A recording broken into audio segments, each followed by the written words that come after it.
Señor, Padre, gracias. Gracias por este tiempo, Señor. Gracias por que Nando y Celi han dispuesto este día para poder exponer tu palabra. Señor, úsalo como herramienta fiel, Señor, Espíritu Santo, para que realmente lo puedas llenar de conocimiento y sabiduría y la exposición de la palabra sea fiel. Te agradecemos por todo lo que tú haces en nuestra vida. Amén y amén. Amén, amén. Bueno, como les dije, es un privilegio, para mí un honor poder estar frente a ustedes y obviamente la responsabilidad delante del Señor de predicar la palabra. Cuando Andrés me invitó, yo pensé que era libre, pero me dijo, no, estamos siguiendo Juan, así que me pareció muy bueno también eso. Muchas gracias. Y Juan es un evangelio que a mí me encanta, para mí es fascinante el evangelio de Juan. En realidad todos los evangelios son fascinantes porque es la palabra de Dios, ¿no? Pero Juan tiene algo diferente. Y entre otras cosas que tiene es la manera de presentar algunos de los hechos de Jesús como desde un ángulo distinto, desde un ángulo diferente, ¿no? Tenemos los 3 evangelios y Juan es como que nos hace ver cosas desde otro lugar. Y aún nos cuenta cosas que los demás evangelios no nos dicen. Así que es como mirar, no sé, en 4D sería, o como mirar en una esfera y mirar desde otro lado que a veces no vemos. Pero lo interesante que tiene Juan es que nos quiere mostrar los eventos milagrosos de Jesús, lo que Jesús hizo, Él fue seleccionando, pero como señales de algo más. Nos quiere mostrar, está el evento en sí, pero hay siempre verdades espirituales detrás. Nos quiere enseñar algo, nos quiere mostrar algo que tenemos como que indagar. Así que vamos viendo en Juan, y ustedes seguramente lo han visto ya y lo van a seguir viendo, que estas señales que hace Jesús, estos milagros, nos apuntan a la identidad de Jesús. Pero también nos va mostrando cómo responden, cómo lo van entendiendo, cómo van percibiendo los que están alrededor de Jesús, o cómo no lo van entendiendo también. Así que Juan nos quiere llevar a pensar en la identidad de Jesús. ¿Quién es Jesús? Pero también nos quiere llevar a pensar cuál va a ser o cuál es nuestra respuesta a Jesús. Así que la porción que vamos a leer hoy nos relata la tercera señal o tercer milagro de Jesús en el Evangelio de Juan, ¿no? Y lo que tiene esto que conduce inmediatamente al primer gran conflicto de Jesús con las autoridades judías. Así que vamos a ver juntos, ¿no?, qué es lo que quiere decirnos la palabra de Dios. Vamos a leer Juan 5, del 1 al 18. Evangelio de Juan, Nuevo Testamento. Juan 5, del 1 al 18. ¿Lo tienen ahí? ¿Sí? Yo lo tengo en el celular. Voy a leer con la nueva la nueva Biblia de las Américas. ¿Está bien? Lo tienen ahí, buenísimo. Después de esto, se celebraba una fiesta de los judíos y Jesús subió a Jerusalén. Hay en Jerusalén, junto a la puerta de las ovejas, un estanque que en hebreo se llama Betesda, que tiene 5 pórticos. En estos estaba en el suelo una multitud de enfermos, ciegos, cojos y paralíticos que esperaban el movimiento del agua, porque un ángel del Señor descendía de vez en cuando al estanque y agitaba el agua, y el primero que descendía al estanque después del movimiento del agua quedaba curado de cualquier enfermedad que tuviera. Estaba allí un hombre que hacía 38 años que estaba enfermo. Cuando Jesús lo vio acostado allí y supo que ya llevaba mucho tiempo en aquella condición, le dijo: ¿quieres ser sano? El enfermo le respondió: Señor, no tengo a nadie que me meta en el estanque cuando el agua es agitada, y mientras yo llego, otro baja antes que yo. Pero Jesús le dijo: levántate, toma tu camilla y andá. Al instante el hombre quedó sano, y tomó su camilla y comenzó a andar. Pero aquel día era día de reposo. Por eso los judíos decían al que había sido sanado: es día de reposo, no te es permitido cargar tu camilla. Pero él le respondió: el mismo que me sanó me dijo: toma tu camilla y anda. Le preguntaron: ¿quién es el hombre que te dijo: toma tu camilla y anda? Pero el que había sido sanado no sabía quién era, porque Jesús sin que se dieran cuenta, se había apartado de la multitud que estaba en aquel lugar. Después de esto, Jesús lo halló en el templo y le dijo: mirá, has sido sanado, no peques más para que no te suceda algo peor. El hombre se fue y dijo a los judíos que Jesús era el que lo había sanado. A causa de esto, los judíos perseguían a Jesús porque hacía estas cosas en el día de reposo. Pero Jesús les respondió: hasta ahora mi Padre trabaja y yo también trabajo. Entonces, por esta causa, los judíos aún más procuraban matar a Jesús, porque no solo violaba el día de reposo, sino que también llamaba a Dios su propio Padre, haciéndose igual a Jesús. Esta es la palabra de Dios, que la palabra nos transforme en esta mañana. Amén. Bienestar, salud, sanidad. Hace unos días estábamos con mi esposa y vimos una nota en un periódico de un evento que se llama Bienestar Fest. ¿Sí? Un evento que se llama Bienestar Fest. Y el evento, voy a leerlos, es muy interesante. Se promociona de esta manera: Bienestar Fest, un oasis de movimiento, calma y descubrimiento personal. Todo bajo una consigna clara: soltá, sentí, animate. Así que me puse a investigar sobre el evento, a ver qué onda este evento que están promocionando. Y miren lo que va a haber. Se los quiero leer para no perderme nada, porque es muy interesante. En el evento va a haber Animal Flow. Me puse a buscar qué era, después no voy a explicarles, pero es muy interesante. Yoga Flow, Tarot, Sound Healing, Biohacking, Meditación, Nutrición del Alma, Hipnosis, Terapia Postural, Desbloqueo Cuántico, técnicas de movilizaciones energéticas, Tai Chi, defumación, limpieza energética, charlas sobre neurociencia, nutrición, etc. Todo esto va a haber, por favor, no estoy haciendo publicidad de este evento, pero del 1 y 2 de noviembre no vayan, va a estar este evento en el hipódromo. No, es cierto, no es broma, me puse a leer, es tremendo, es tremendo. 1 y 2 de noviembre no vayan, Andrés, por favor, controlá que no vaya nadie. No, bienestar, salud. ¿Qué busca la gente que va a ir a este evento? Esperan un montón de gente, hay un montón de... Me puse a ver los sponsors, empresas, sí, un montón de gente está... profesionales, va a haber gente conocida en este evento. ¿Qué busca la gente cuando va a este tipo de eventos? Salud, bienestar, sanidad y paz. ¿Y qué es lo que busca el corazón humano? ¿No? Esto muestra algo más. Busca sanidad, busca alivio, busca algo que cure lo que está roto. Eso es lo que está buscando la gente que nos rodea. Y ahora, yendo a la porción bíblica, el primer punto es el estanque de Betesda, es donde todos buscamos sanidad, ¿no? Jesús dice que en Jerusalén, Juan dice que en Jerusalén, junto a la puerta de las ovejas había un estanque donde se congregaban muchísimas personas que iban a ser sanadas. Muchísimas personas. ¿Por qué? Porque existía una leyenda, ¿no? Cuando uno lo lee dice, ¿pero qué? Juan está avalando que había un ángel del Señor. En realidad, por la forma en la que está escrito y por un tema de manuscritos, no voy a perder tiempo con esto, pero el punto es que había una leyenda que circulaba, que se había hecho famosa, de que un ángel del Señor, cuando estaba todo calmo, movía las aguas y el primero que se acercaba y tocaba el agua era sanado. Esa era una leyenda que había corrido. ¿Vieron que las leyendas empiezan a pasar de generación de generación en generación, se van haciendo conocidas? Esta era la leyenda. Así que había un montón de gente buscando esperanza en ese estanque, ¿sí? Paralíticos, ciegos, rengos, lisiados. Todo tipo de personas que iban a ser sanadas. Esa era su esperanza. Ahora, vamos a tratar de viajar y pongamos en esa escena. Viajemos a ese pórtico, a esos pórticos, a ese estanque. Imaginemos la escena. Personas quebrantadas, ¿sí? Cuerpos marchitos. Los pórticos servían para que no golpeara tanto el sol, pero el sol estaba muy fuerte por ahí.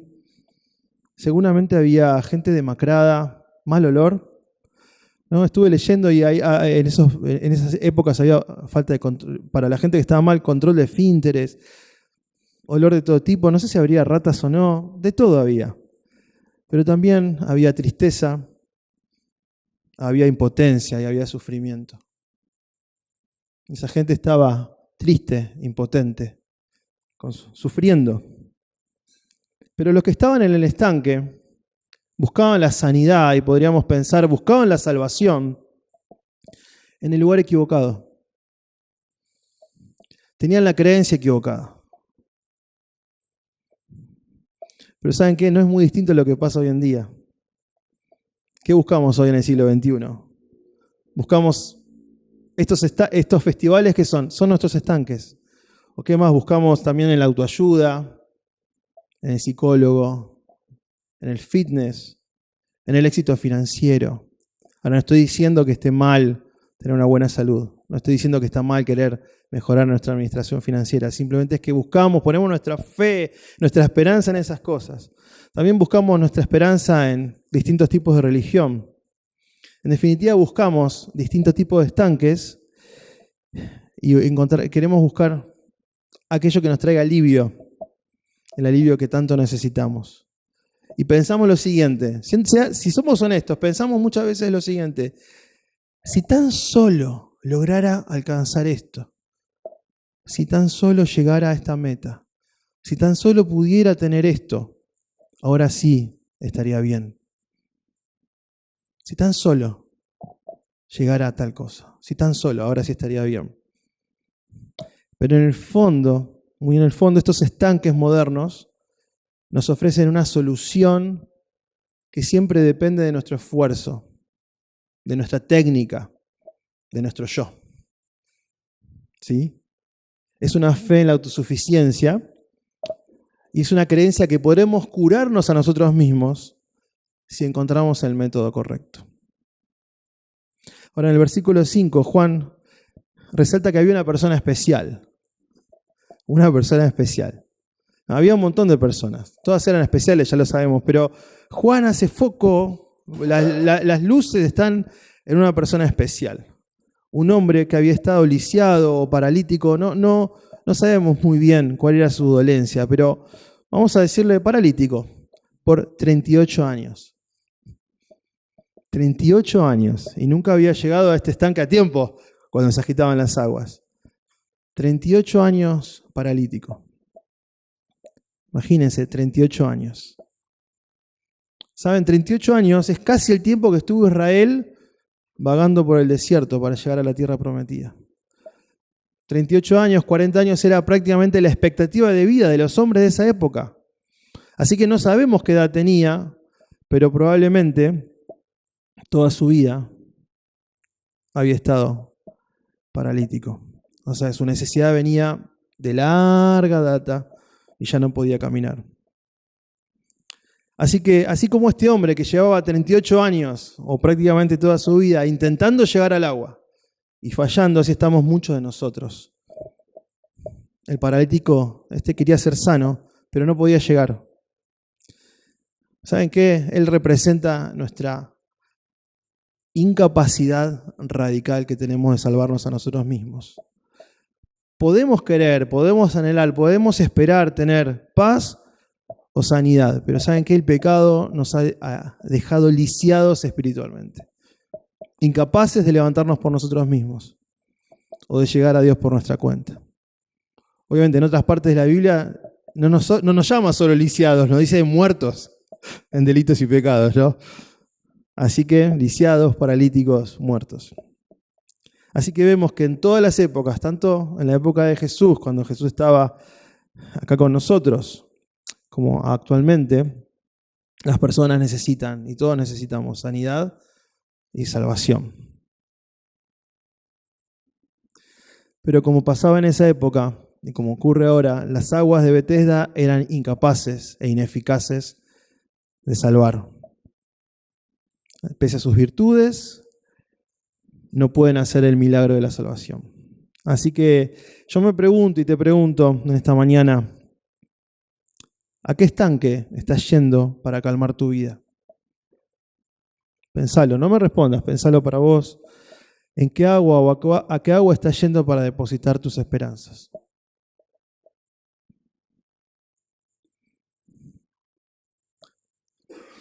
En el versículo 6 entra la persona de Jesús, ¿no? Y nos dice que Jesús se enteró o supo, pueden ser las dos opciones, ¿no? Sobrenaturalmente o haber conversado, supo de su condición. Así que Jesús se le acerca y le pregunta, ¿querés ser sano? Es interesante porque, a diferencia de otros pasajes, acá el hombre no fue a Jesús, sino que Jesús se acercó al hombre. Jesús se acercó al hombre. Jesús tomó la iniciativa. Esto nos pinta un cuadro que siempre debemos recordar. Esto que es como que Juan nos va pintando un cuadro, nos va diciendo como detrás de lo que realmente pasó, nos va recordando verdades. En toda la narrativa de la Biblia, Dios es quien toma la iniciativa. Es el que inicia la salvación de aquellos que la necesitan. En toda la narrativa, Dios es quien toma la iniciativa e inicia la salvación. Por ejemplo, en Juan 6:44, Jesús dijo, nadie puede venir a mí si el Padre que me envió no lo trae. En Isaías 65:24 dice, y sucederá que antes que ellos clamen, yo responderé. Así que la salvación no se trata de llegar a tiempo al estanque, sino que Jesús te encuentre donde estás en tu miseria. Y aquí vemos, el hombre está frente a Jesús en el versículo 7 y vemos su respuesta. ¿No? Y la respuesta de él, no tengo a nadie que me acerque al agua. Claro, nadie lo acercaba al agua, todos estaban buscando su propio interés. Y esto muestra la incapacidad espiritual que tenemos los seres humanos, ¿no? Muchas veces pensamos que nos podemos curar a nosotros mismos. Eso se llama resolución. Bueno, ahora me voy a poner las pilas. Voy a hacer dieta, voy a hacer tal cosa, voy a dejar de pecar, me voy a poner las pilas, resolución, queremos resolver. Pero no podemos salvarnos a nosotros mismos. Aún podemos hacer un montón de cosas, pero el corazón solo puede trabajar Dios. Así que por más que lo intentemos, por más que le metamos toda la pila del mundo, nunca vamos a poder llegar a tocar las aguas del estanque a tiempo. Ahora es interesante porque el paralítico, cuando lo leímos, mostró en toda la historia falta de eficacia, por así decirlo, falta de entendimiento. Pero hay algo que supo de entrada.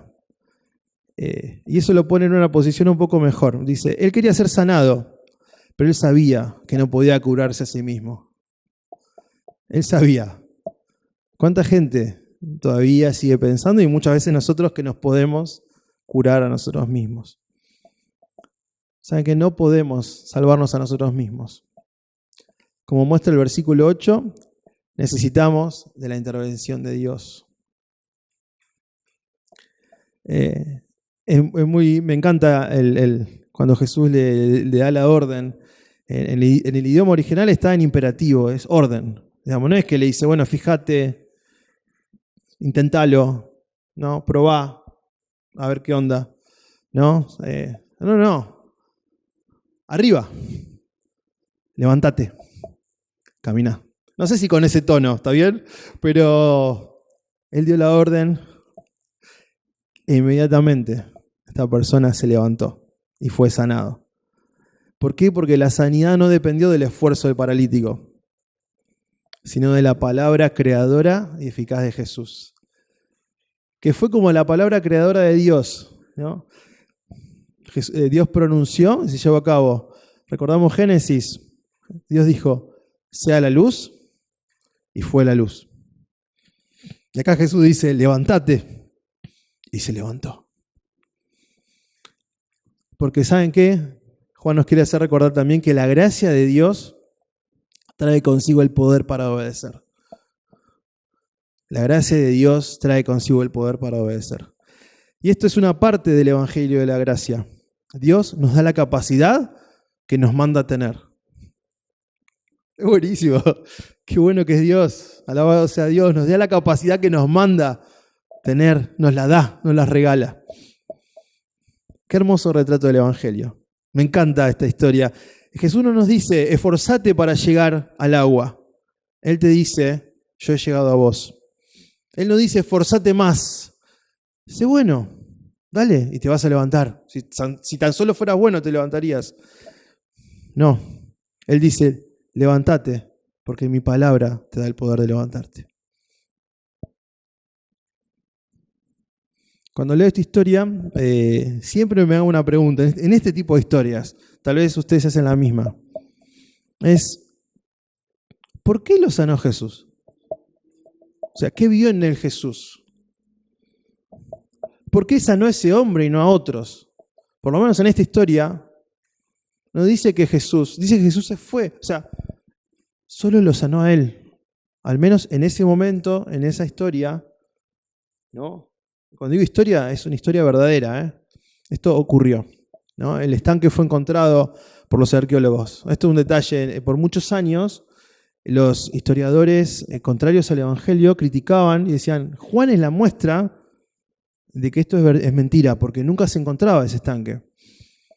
Y hace un tiempo largo, este estanque se encontró y ahora se usa para mostrar, ¿vieron? La veracidad del Evangelio, la veracidad de las Escrituras. Esto pasó.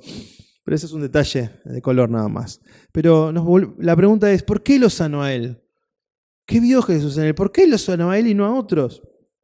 Yo siempre me pregunto, y la verdad es que no lo sabemos. Podríamos hacer un montón de conjeturas de por qué a esa persona no lo sabemos. Juan no nos da ninguna razón específica por la cual lo sanó. La razón de su elección no la sabemos. Pero ¿saben qué sabemos? Esto sí lo sabemos, y está en toda la Biblia, que Jesús es abundante en misericordia, clemente y compasivo, lleno de gracia y de fidelidad. Y Él tiene autoridad sobre toda fragilidad humana. Él es bueno, Él es misericordioso, Él es clemente, Él es compasivo, es lleno de gracia. Y sobre toda fragilidad humana, Él tiene poder y autoridad. Y debemos recordar que Jesús no vino a terminar con todo el sufrimiento temporal, ¿no? Todos nosotros, algunos en mayor o menor medida, sufrimos nuestros cuerpos, sino que Él vino a revelar el poder de su gracia, que un día, en la nueva creación, Él va a eliminar el sufrimiento para siempre. Un día, en la nueva creación, nuevos cielos, nueva tierra, vamos a tener cuerpos resucitados. Sin parálisis, sin cáncer, sin diabetes, sin fracturas. Un cuerpo nuevo, resucitado. En la cruz Jesús fue inmovilizado, clavado, paralizado, para que nosotros pudiéramos levantarnos y andar en una nueva vida. Esa es la obra de nuestro Jesús. Es interesante, Juan nunca dice que este paralítico tuviera fe antes de ser sanado. No dice que tuvo fe. Vieron que hay otras partes en la Biblia donde Jesús resalta la fe de aquellos que se acercaron a Él, o la fe de los amigos, la fe de mujeres, de hombres, aún la fe de gentiles. Hay otras partes en las Escrituras donde Jesús resalta, pero en este caso Jesús no dice nada, la persona no muestra nada, y Jesús aún así lo sana. Esto nos lleva a recordar algo también súper importante, clave. La salvación es un acto inmerecido. Es un acto de la misericordia de Dios, que es iniciado por Dios. Jesús toma la iniciativa y es quien comienza la obra. Jesús toma la iniciativa. Dios es un Dios que salva. Dios toma la iniciativa. Dios comienza la obra. Repito, la salvación no empieza en nuestra decisión, sino en la misericordia, soberanía de Dios, o misericordiosa soberanía de Dios. Y repito, Dios es bueno, clemente y compasivo. Jesús le dijo, arriba, ponete de pie, vamos, andá, toma tu camilla. Y al instante quedó sano. Enrolló la camilla y comenzó a caminar. Y se fue. Si la historia hubiera terminado acá, hubiera sido un final perfecto. buenísimo. Si hubiera terminado acá, la sanidad de Jesús y demás. Pero Juan nos dice algo importante, ¿no? Nos dice, en el versículo 9, dice, esto ocurrió en el día de reposo. ¿Por qué es importante esto? ¿Qué nos quiere advertir o decir Juan? ¿No? Es como que lo tira ahí. ¿Vieron esas películas donde hay algo que queda ahí rozando y después vos decís, che, ¿qué onda esto? ¿Qué quiere decir? Juan nos quiere decir algo, ¿no? Bien, el milagro ocurrió un sábado, o el sabbat, día de reposo. Vamos a intercambiar esas palabras. Así que cuando las autoridades judías, ¿no? Cuando ustedes lean los judíos, Juan acá siempre está hablando de las autoridades judías, ¿no? Entonces los judíos o las autoridades judías, al ver al hombre se escandalizan y lo confrontan, ¿no? No por la curación en sí, sino por el acto de llevar una camilla. Ellos consideraban que llevar una camilla era una violación del sábado. Estás rompiendo las reglas. Acá no se hace así, ¿no? Ellos se escandalizaron. Vamos a hablar un poco del sábado cortito. Era un día completo, el día de reposo, de descanso del trabajo secular, luego de 6 días de labor. El sábado era un día que arrancaba el viernes por la tarde hasta el sábado por la tarde, más o menos. Un día en el que se interrumpía todo el trabajo ordinario. Las Escrituras relatan que Dios dio a su pueblo el sábado como una oportunidad de servirle, de adorarle, y también como un recordatorio de 2 grandes verdades: la creación y la redención, ¿no? Ese día es un día donde me van a adorar, donde van a pensar en mí, donde van a recordar la creación, pero van a recordar también la redención que les espera. Así que eran llamados a dejar de trabajar para confiar en que Dios se estaba encargando de ellos. Y no solo de ellos, sino de toda la creación. Recordemos, en esa época, ¿cómo era? Ellos tenían la agricultura, dependían de las lluvias, tenían que recoger, sembrar y después cosechar. Imagínense, un día que no trabajaban podía ser catastrófico. Sin embargo, Dios les decía, ese día confíen en que yo voy a cuidar de sus tierras, voy a cuidar de ustedes, voy a cuidar de sus enemigos. Confíen en mí, yo les voy a proveer. Era un día solemne de meditación y adoración a Él. El problema es que los judíos de esa época habían radicalizado el concepto del día de reposo. ¿Sí? Lo habían llevado a un extremo tan grande, tan estricto, que hasta mataban a la gente que no lo cumplía. Cargar la camilla no estaba prohibido por la Torá, ¿sí?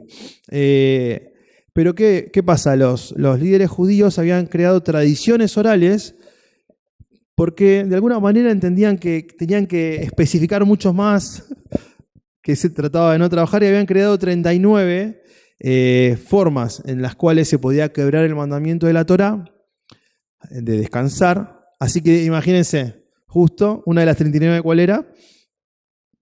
Cargar una camilla. No se podía, ellos lo consideraban trabajo. El único caso que lo dejaban era en el caso si tenían que cargar a una persona por compasión. ¿Sí? Había un lisiado, un paralítico, algún enfermo, lo podían cargar. Así que justo el Señor sana a esta persona, la sana un sábado y le dice, agarra tu camilla y anda. ¿No? Así que la inmensa cantidad de reglas que habían impuesto las autoridades judías terminaba siendo una carga pesada y prácticamente insoportable de llevar. Pero acá lo interesante de todo esto es que los líderes judíos pasan por alto el hecho de que este famoso paralítico había sido sanado. Seguramente era conocido. Lo veían todos los días cuando alguien lo acercaba o él se arrastraba, no sé cómo sería, ahí al estanque. Seguramente lo conocían, era famoso ya. Imagínense, 38 años lisiado. No sé hace cuánto que estaba ahí. Ellos no se alegran en verlo caminar. No se alegran en verlo feliz. No se alegran en verlo sano. Estaban insensibles a este milagro. Estaban más preocupados por las reglas que por este milagro. Cuando estaba pensando y iba a usar la palabra ceguera, pero la ceguera de los fariseos y de los líderes judíos se ve más en Juan 9. Cuando ustedes lleguen a Juan 9 van a ver más la ceguera. Me encanta también, hay ciertos paralelos ahí. Para mí la palabra es insensibilidad. No es ceguera, es insensibilidad. Los judíos no podían ver la obra de Dios a causa de su religiosidad. Estaban tan enfocados en las reglas, tan enfocados en las normas que ellos habían creado, que habían perdido de vista el corazón misericordioso de Dios. Qué insensibles que fueron, ¿no? Ahora yo me pregunto, ¿nosotros somos tan distintos? Nosotros, los cristianos de Occidente, siglo XXI, tenemos que tener mucho cuidado de no hacer lo mismo. Cada iglesia tiene su propia historia, sus propias tradiciones, sus propios ritos, por así decirlo, valores, creencias compartidas, símbolos, prácticas, normas escritas o no, que dicen cómo debemos o cómo se debe compartir sus miembros, ¿no? Esto forma lo que es la cultura de una iglesia, ¿no? Cada iglesia, con Andrés, la organización en la que estamos, cada iglesia tiene una cultura, tiene una tradición, tiene una manera de vivir las cosas, ¿no? Pero así como le sucedió a los fariseos de Juan 5, con el paso del tiempo podemos correr el riesgo de olvidarnos el propósito, el espíritu que alimentan esas tradiciones y esa cultura. ¿No? Ellos se olvidaron el espíritu, el propósito, ¿no? Así con el paso del tiempo nos puede pasar a todos, ya sea a nivel personal o a nivel corporativo, nos podemos olvidar del espíritu detrás de esas creencias, de esa cultura. Y lo más preocupante es que podemos volvernos indiferentes e insensibles a lo que Dios está haciendo, a lo que Dios hace en la vida de otros, porque a lo mejor no se conforma a lo que yo entiendo, o a lo que yo estoy acostumbrado, a lo que yo creo que debe ser. Muchas veces nos volvemos insensibles. No, acá se hace de otra manera, acá se evangeliza de otra manera. No, acá se hace de tal forma, acá se hace de tal manera. Nos puede pasar a todos nosotros. Muchas veces Dios está actuando en el mundo, Dios está haciendo un montón de cosas. Y a veces, por nuestras tradiciones o nuestra cultura y nuestra insensibilidad, podemos percibirlas como algo negativo o como algo equivocado. Y eso es algo que es muy peligroso, porque cuando hacemos eso, estamos oponiéndonos a la voluntad de Dios, ¿no? Directamente nos ponemos en contra de Dios. Así que este es un llamado de atención, no estoy diciendo que lo están haciendo, pero debemos ser cuidadosos.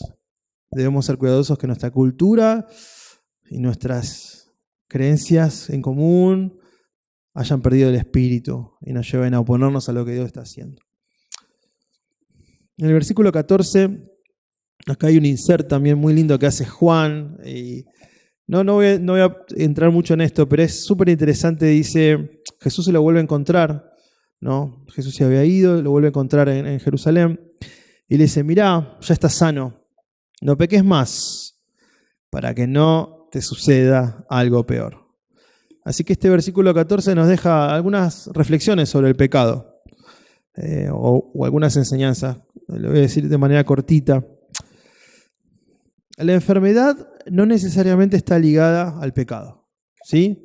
Hay en otras partes en la Biblia donde Jesús, por ejemplo, en el caso de Juan 9, le preguntan, ¿quién pecó para que esté así? No pecó nadie, simplemente la gloria de Dios se va a manifestar en esa persona.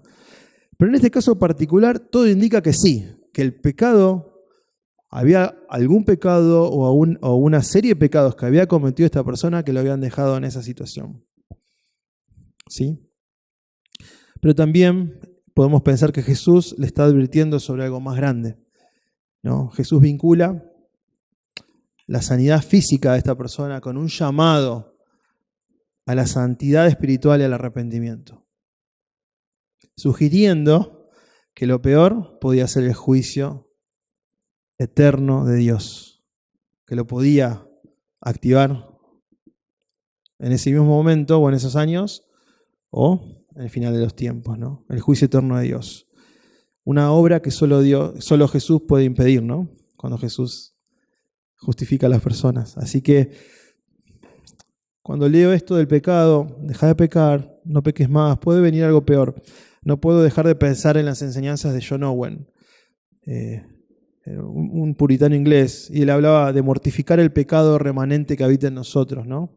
O la naturaleza pecaminosa. Dice, hay que mortificarla. Tengan cortito, no den rienda al pecado. Es una lucha continua, violenta y deliberada contra nuestro pecado interior, contra nuestra naturaleza pecaminosa, sin ceder a sus demandas. Así que, debemos hacer caso a Jesús y no pecar. No pequemos, luchemos contra el pecado. ¿No? El pecado es enemigo de Dios.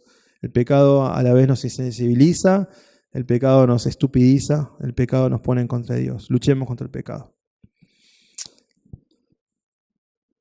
Bien, acá me gusta esta parte en el versículo 15.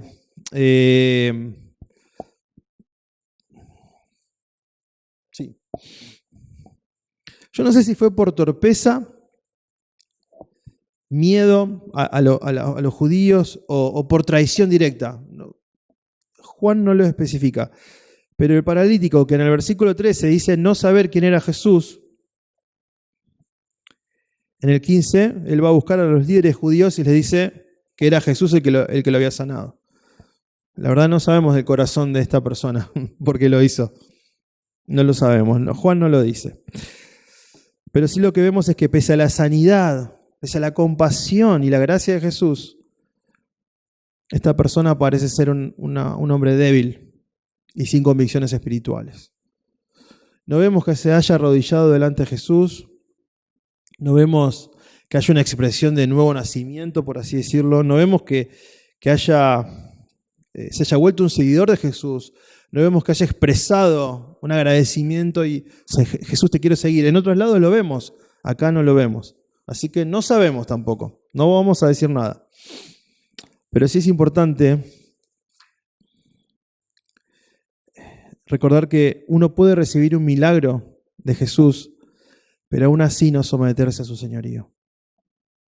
Uno puede recibir una bendición de la gracia y misericordia de Dios y aún así no someterse a su reinado y a su señorío. Y cuidado también. Es posible buscar a Jesús solo por sus beneficios. Paz, bienestar, prosperidad, y no por Él mismo.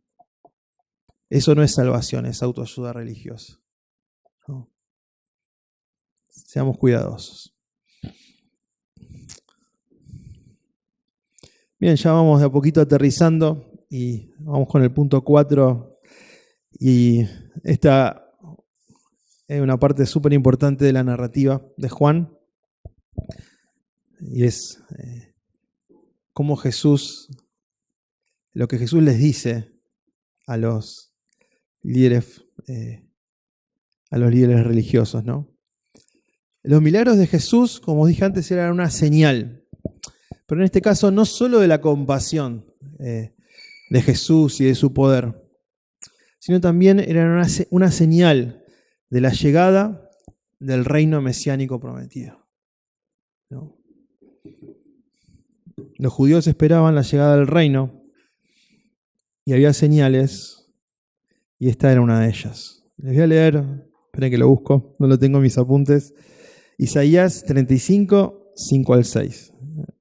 Me encanta Dice así: entonces se abrirán los ojos de los ciegos y los oídos de los sordos se destaparán.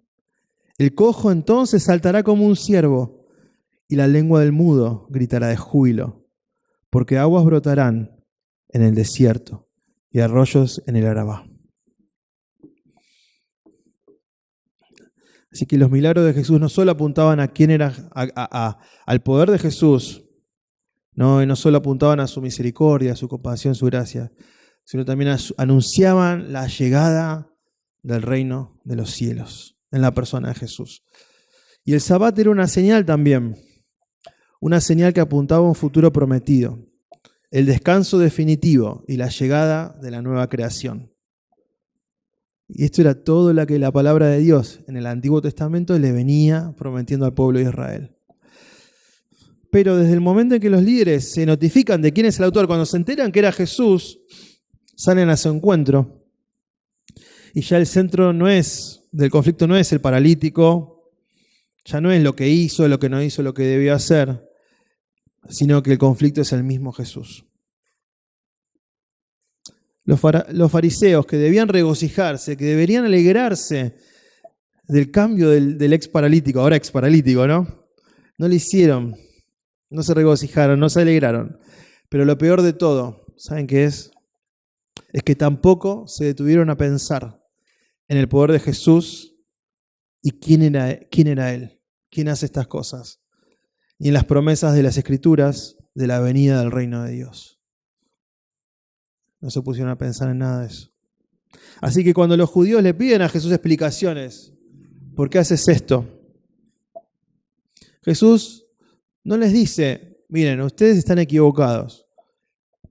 En la Torá no dice que no puede cargar la camilla.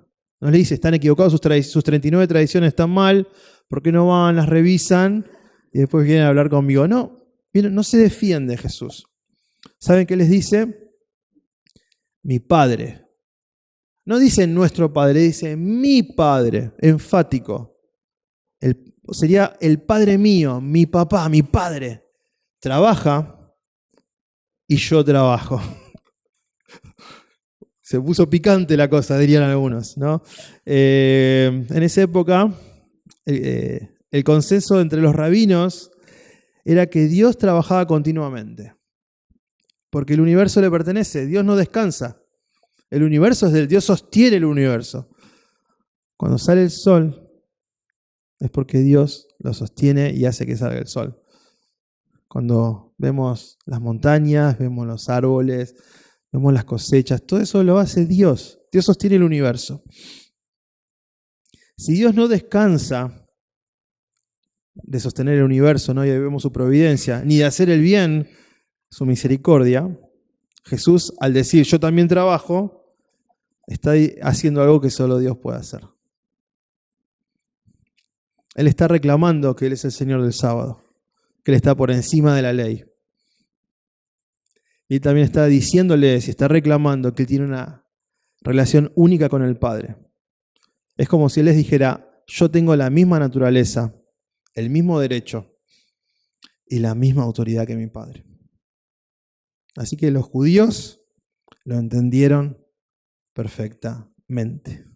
Se estaba haciendo igual a Dios. Él no se defendió. No. Él le dijo, de lo que me están acusando, tienen razón. Dado que la obra continua de sostener la vida, mantener el sol brillando y demás, no se detiene un sábado, la obra de Jesús de traer vida y sanar a las personas tampoco se detenía. Así que los oponentes de Jesús se dieron cuenta inmediatamente de las implicaciones de lo que dijo Jesús. Inmediatamente. Entendieron perfecto. Ellos sabían a qué Jesús estaba refiriendo. Así que la ira ya no era por haber sanado un sábado, sino por decir que su Padre era Dios, haciéndose igual a Él. La referencia de Jesús al Dios creador, ¿no? Al Padre de todo, al Dios creador, al Dios altísimo, como su propio Padre, era la blasfemia suprema para los judíos. Así que a partir de ahora, y ustedes lo van a leer en las próximas predicaciones, se comienza y se intensifica enormemente el deseo de los líderes judíos de matar a Jesús.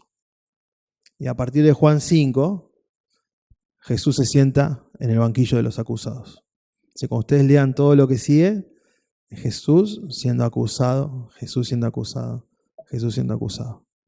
En lo que sabemos derivó en su muerte, en la cruz por todos nosotros. Vamos terminando. El milagro de Jesús fue un acto de misericordia que rompió la regla humana. ¿No? Había reglas humanas ¿sí? El milagro de Jesús fue un acto de misericordia que rompió la regla humana. Y al romper esta regla, Jesús reveló quién era Él, el Creador y Redentor en persona, en medio de ellos, el Hijo de Dios. Y cuando leo esto no puedo dejar de recordar, Juan 1 dice, en el principio ya existía el Verbo, y el Verbo estaba con Dios, y el Verbo era Dios. Jesús estaba en medio de ellos revelándose como el Creador y el Redentor en persona. Algunos respondieron de una manera y otros respondieron de otra.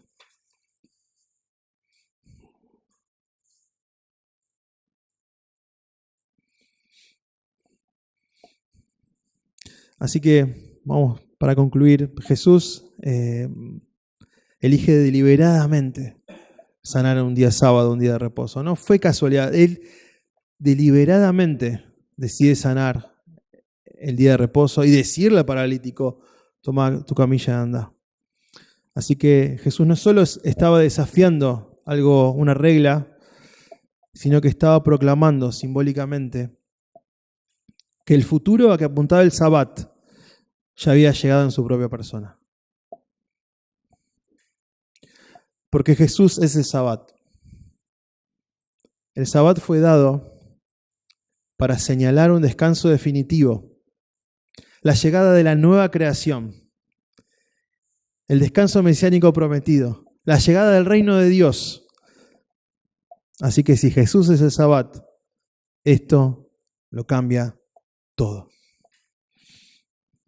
La verdadera sanidad, el verdadero descanso, el verdadero bienestar, el verdadero reposo, solo se encuentran en Jesús. La paz que nuestro ser anhela no se encuentra en un evento de bienestar, ni en la autosuperación, ni en el estricto cumplimiento de reglas. Estos son todos estanques falsos que nos prometen un milagro que nunca llega a tiempo.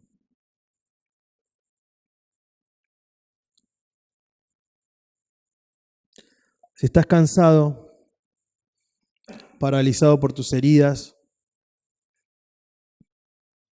o por la sensación de que nunca lográs ser lo suficientemente bueno para Dios, no busques más. Jesús nos encuentra en nuestra miseria y nos dice, toma tu lecho y anda. Arriba. Toma tu lecho y anda. Así que confiemos en la misericordia que rompió las reglas para salvarnos. Confiemos en la misericordia que rompió las reglas para salvarnos. En Jesús encontramos la aceptación que no se puede perder, el descanso que no depende de nuestro esfuerzo, el poder para levantarnos y caminar una vida nueva. Confiemos en la misericordia que rompió las reglas para salvarnos. ¿Sí? Lo repito, confiemos en la misericordia que rompió las reglas para salvarnos. Gracias. Oramos. Señor Jesús, te alabamos. Gracias por haber venido, por haber caminado entre nosotros. Gracias porque tu venida es el anuncio de la venida de tu reino, Señor. Y anhelamos que se complete, Señor. Ya se inauguró tu reino, pero anhelamos que esté completo, Señor. En tu reino no va a haber injusticia, en tu reino no va a haber pecado, en tu reino no va a haber llanto, en tu reino no va a haber parálisis, no va a haber cáncer, no va a haber corrupción, no va a haber ciegos. Ay, Señor, que venga tu reino pronto. Queremos disfrutar de la venida de tu reino finalizado, Señor. Te alabamos y te damos gracias. Pero, Señor, mientras tanto, mientras esperamos la venida de tu reino que se complete, queremos pedirte, Señor, la gracia necesaria y el poder que necesitamos para caminar amándote en santidad. Y, Señor, también te pedimos perdón por buscar a veces sustitutos en tantas cosas en las que ponemos nuestra fe y se convierten en ídolos, se convierten en fuentes falsas de esperanza. Perdónanos, Señor. A veces es el dinero, a veces es un partido político, a veces es un equipo de fútbol, a veces es un hijo, un título, el ministerio mismo. Ay, Señor, perdónanos, ten misericordia de nosotros. Sé nuestra única esperanza, Señor. Y cuando estamos mal, cuando estamos dolidos, Señor, que podamos escuchar claramente tu voz que nos dice, levántate, toma tu camilla y anda. Señor, te alabamos. Gracias por tu precioso evangelio. Gracias, Señor. En el nombre de Jesús. Amén.